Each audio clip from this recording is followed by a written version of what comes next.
লক্ষ না কোটি কোটি গুণ বৃদ্ধি করে আল্লাহ তাআলা আপনার আমলনামায় দান করবে। এজন্য সকলের কাছে বিনীত অনুরোধ থাকবে যে আমি এখানে সদস্য হয়েছি কি জন্যে? রাসূল আকরাম সাল্লাল্লাহু আলাইহি ওয়াসাল্লাম মানব সেবামূলক পৃথিবীতে সর্বপ্রথম একটি সংগঠন করেছিলেন হিলফুল ফুজুল। আর অসহায় মানুষদেরকে সহযোগিতা করে কেন? নিজে ভালো হব, নিজে নামাজি ভালো হব, নিজে সৎ পথে চলবো, সত্য কথা বলবো, সৎ ব্যক্তিদের সাথে চলাফেরা করবো।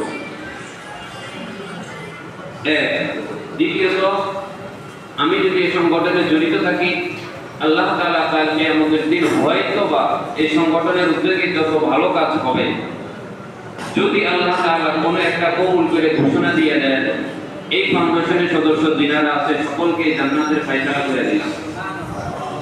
এটাই আমার উদ্দেশ্য।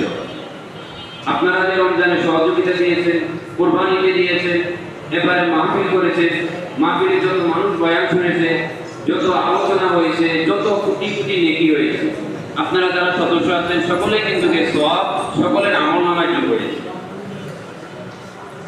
দ্বিতীয়ত যে বিষয়টি আমি বলবো, রাসূল আকরাম সাল্লাল্লাহু আলাইহি ওয়াসাল্লাম বলেন, কুল্লুকুম রাঈন ওয়া কুল্লুকুম মাসউলুন আন রাঈয়াতিহি। তোমরা প্রত্যেকেই দায়িত্বশীল, তোমাদের সকলের দায়িত্ব সম্পর্কে কাল কিয়ামতের দিন জিজ্ঞাসিত করা হবে। আপনি আপনার পরিবারের দায়িত্ব, আপনি আপনার পরিবারের দায়িত্বশীল। আপনার কাছে আপনার ছেলের পাওনা আছে, ছেলের কাছে বাবা হিসেবে আপনিও পাওনা আছে। আপনি বাবা হিসেবে